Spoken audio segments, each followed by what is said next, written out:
Support for Carolina Business Review provided by Grant Thornton, an international accounting, tax, and business advisory organization dedicated to serving middle-market companies. Grant Thornton, a passion for the business of accounting.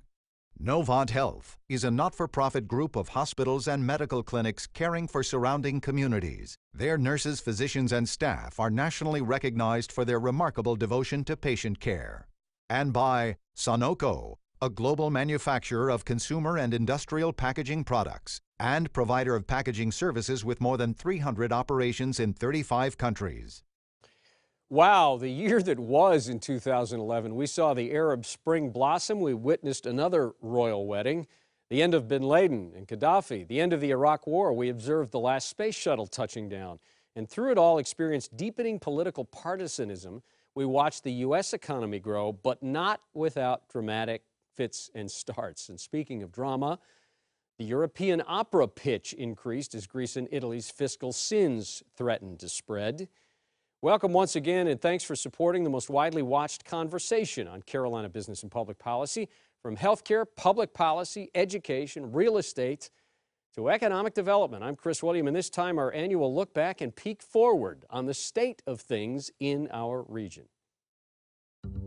Major funding also by the Duke Endowment, a private foundation in Charlotte, enriching communities in the Carolinas through higher education, healthcare, rural churches, and children's services. And by Blue Cross and Blue Shield of North Carolina, who's responsible for rising healthcare costs. Join Blue Cross and Blue Shield of North Carolina and many others in a candid discussion at letstalkcost.com. This edition of Carolina Business Review was recorded December 16, 2011. On this week's program, Scott Baier of Clemson University, Dr. John Connaughton of the University of North Carolina at Charlotte, Dr. Harry Davis of Appalachian State University, and Dr. Frank Hefner of the College of Charleston. Now, Chris William. Hello, welcome again to our program. Happy holidays, Happy New Year, guys. Welcome. Good to have you all back. This is, by the way, this is my favorite program of the year. You know, I'm not supposed to show favorites, but this is my favorite. So that means that you guys need to mix it up here a little bit. You need to be a little opinionated, which I know some of you, all of you can be, but welcome. Good to have you here. John, I'm going to start with you. What do you think was the story when it came to business and public policy for last year? I think it was basically the economic, I would say, collapse, if you will, in 2011. The fact that the economy did basically nothing. 2010 wasn't a bad year. GDP grew pretty close to 3%, and you know, but 2011 we almost didn't grow at all. Just very modest growth for 2011. I think that's the big story. The recovery just lost steam, and you can see it with the job numbers, and they just didn't pan out. We're still 6 million jobs from getting back the jobs that we lost in the recession, and it's a long way to go. And hopefully 2012 will be better, but 2011 was a really bad year. Scott, do you agree with that assessment? And do you think that we were close to slipping into another recession? I think that the top story, again, was the persistently high unemployment. I think we were close to looking as if we were going to head into a recession, but in the last part of the year, the fourth quarter, it seems to be the indicators are quite good now, that some of the projections are for about 3.5% to 4% GDP growth in the fourth quarter. Yet we still have this persistently high unemployment rate. Yeah, okay, Harry, let's just keep going down the line here then. If that's the case, and have we gotten most of the bad news behind us? Are we going to see a turn, or is this just protracted? Well, I think it's like in a bathtub. We're bouncing along the bottom. We can't get the unemployment rate to go down. It's high at the national level in any post-war sense at all. Economic growth is stagnant. I mean, we're growing at 1/3 the rate of the post-World War II average. So talking about GDP growth, employment growth, same way. Europe is trying to go back into another recession, Southern Europe certainly. That'll slow down growth in the United States further. And remember, we're doing this after the stimulus package, after the Fed has thrown everything it can at the economy. In spite of all the fiscal stimulus and monetary stimulus, the economy is still growing the last 12 months at 1.5%.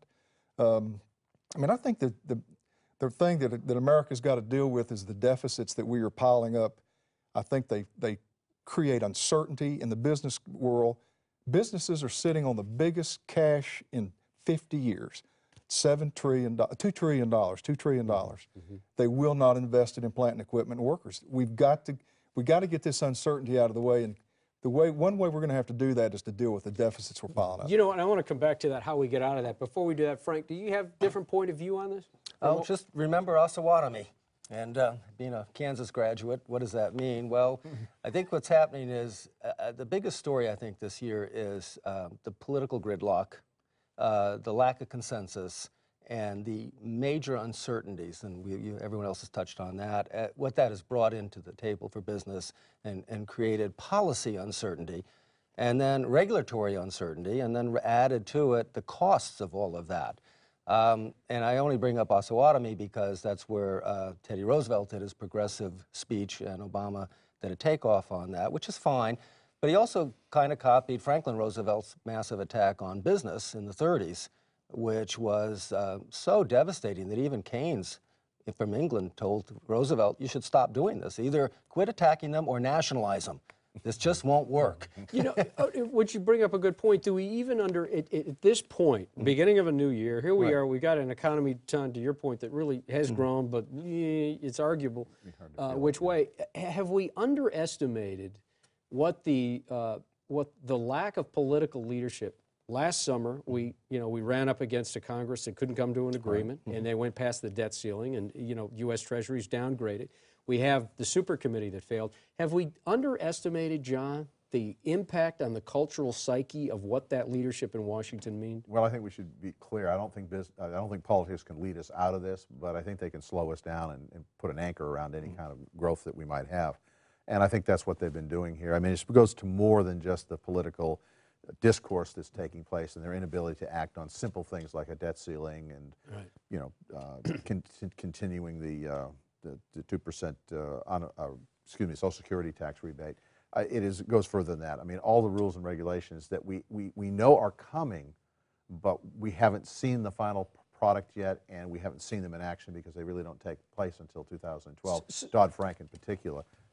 And the kind of impact that that's going to have on this recovery. So I don't really look at 2012 as being a whole lot better than the average of 2011. It won't be as bad as the first half of the year where growth was incredibly 0.3% first quarter, 0.8 the second quarter. It won't be that bad, but it's not going to be anything more than 2%. So what is the tipping point here? Because we have Occupy Wall Street, or take your pick, Occupy any town, and they've been fairly respectable protesters.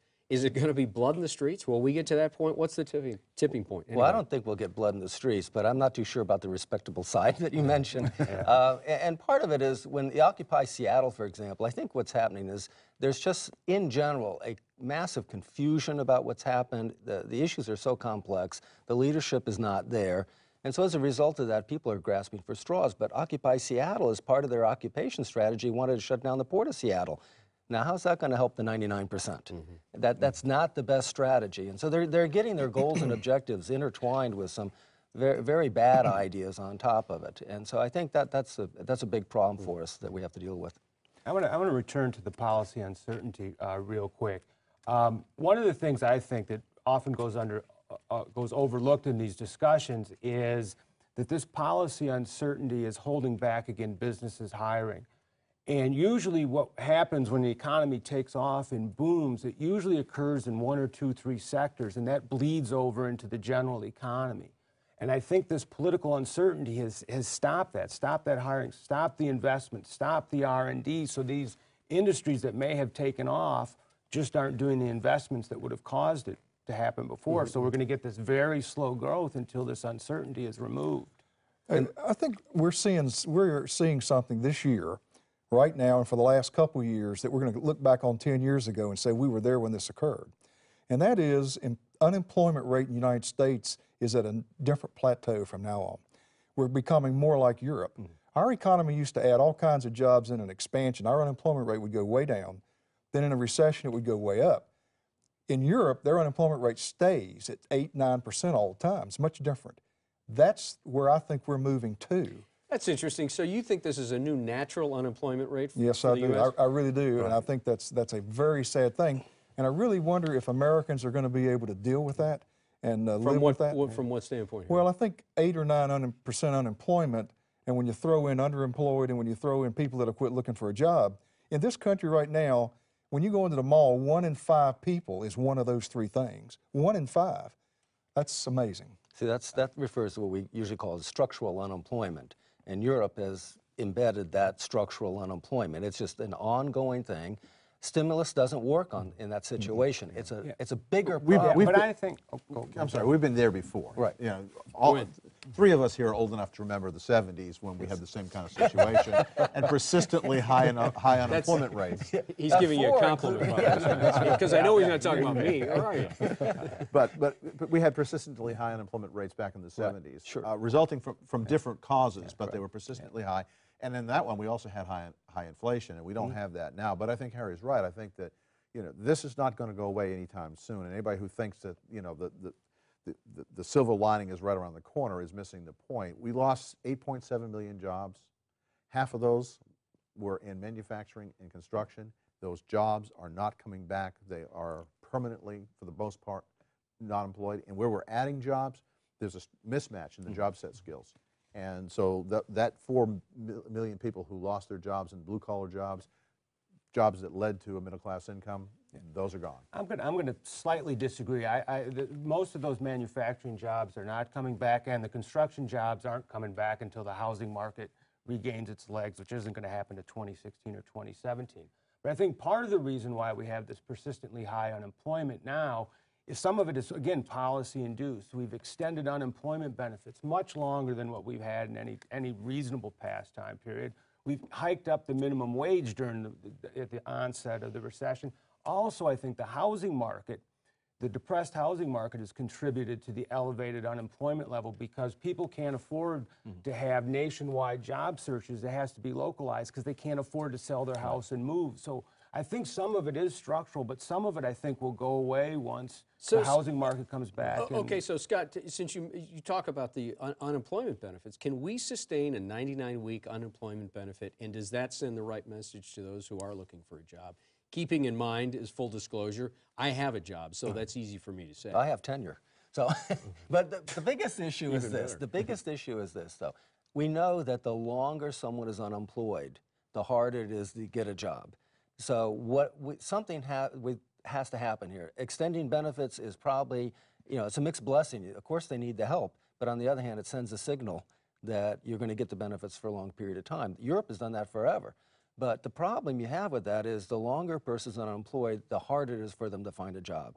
And some of the things that we've seen on the numbers, for example, initial claims dropped this week and everyone got real excited about it. On the other hand, labor force participation rate is at its lowest level in the United States. The number of people who are actively in the labor market providing resources and labor is down. And that's not a good sign for long-term growth in the United States. What's the difference between unemployed and underemployed? The difference is the concept of underemployed is either you're not working as many hours as you choose to want to work. Because remember, we define unemployment as you're employed if you work 1 hour for pay in the week of the survey. And there's some other parts of it as well, but that's the critical one. So people could be part-time employed, want full-time employment. They're considered employed, but they're underemployed. And so that's the biggest thing. The second issue is, and it's harder to get a grasp on, and that is that people are working below their skill set. So that someone with a PhD in Egyptology is working as a cab driver. That would also be an example of being underemployed. But that means we should have a measure of overemployment, but we never think about that. We want to talk about me right now. Harry, I want to come back to something. Is this the proverbial antelope going through the python, this Dodd-Frank that's getting ready to be enacted this year, 2012? Is this going to be devastating? And how does it, for banks, financial services firms, and how does it affect you and I, the average person?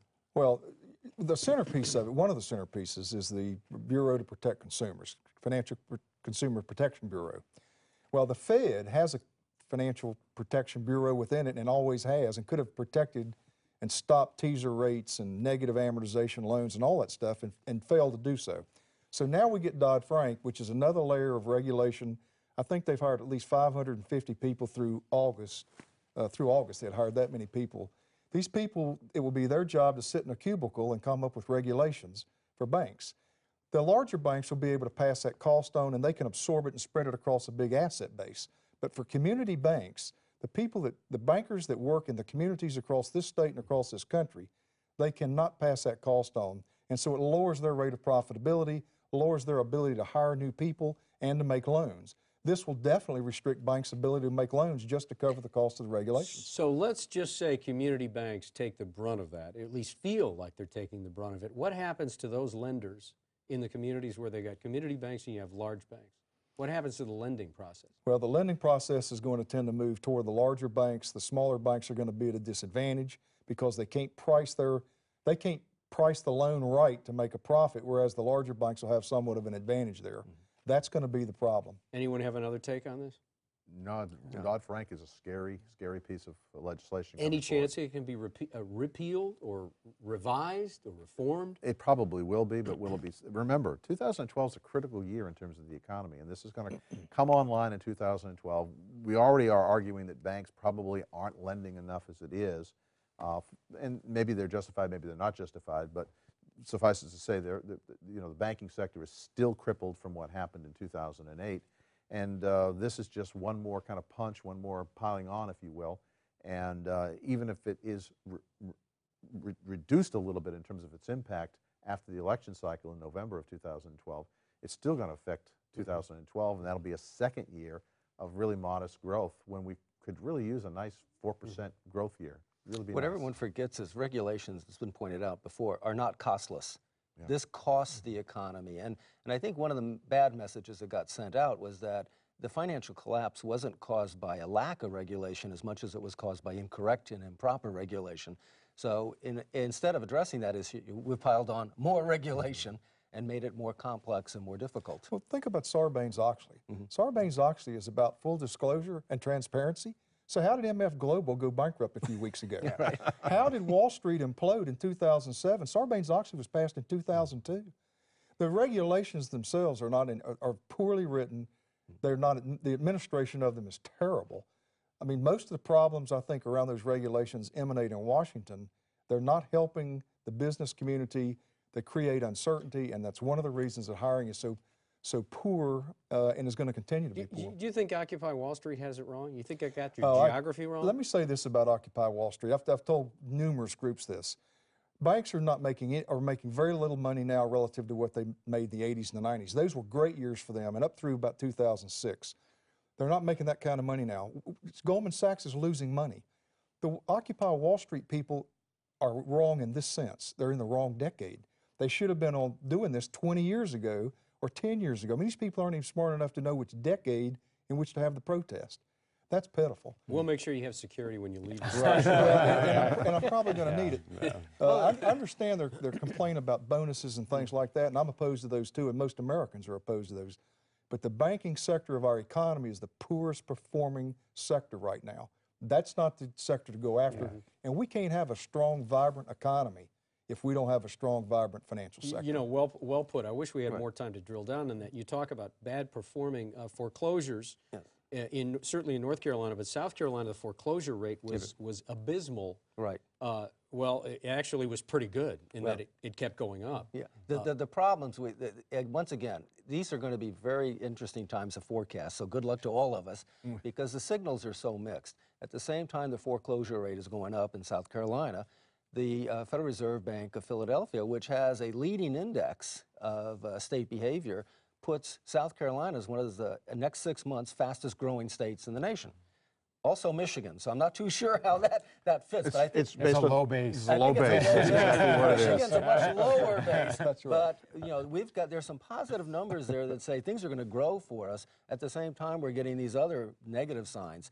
But I think we pretty much understand now, housing market and automobile market is not going to lead us into a recovery in this decade. Unlike North Carolina, which has done a really bad job in terms of getting jobs back from the recession. I mean, North Carolina has 323,000 jobs lost, barely got 20,000 of those back.